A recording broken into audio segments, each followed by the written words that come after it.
এক সেকেন্ড থামুন। আজ সকালে আপনার ইউরিনের রং কি ছিল? এই রংটাই বলে দেবে আপনি ঠিক আছেন নাকি ধীরে ধীরে ডিহাইড্রেট হচ্ছেন। হালকা ফ্যাকাসে হলুদ ইউরিন, অভিনন্দন, আপনার শরীর হাইড্রেটেড ও সুস্থ। ইউরিন যদি গাঢ় হলুদ হয়, এটা শরীরের শেষ সতর্ক সংকেত। এখনই পানি না খেলে বিপদ। কমলা রঙের ইউরিন মানেই আপনার শরীর পানির জন্য চিৎকার করছে। ইউরিন যদি লালচে বা গোলাপি হয়, এটা আর সাধারণ বিষয় না। আজই ডাক্তারের পরামর্শ নিন। বাদামি বা চা রং ইউরিন, এটা মারাত্মক ডিহাইড্রেশন বা লিভার সমস্যার ইঙ্গিত।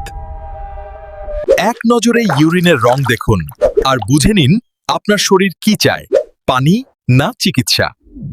নিয়মিত স্বাস্থ্য বিষয়ক তথ্য জানতে ফলো অথবা সাবস্ক্রাইব করুন।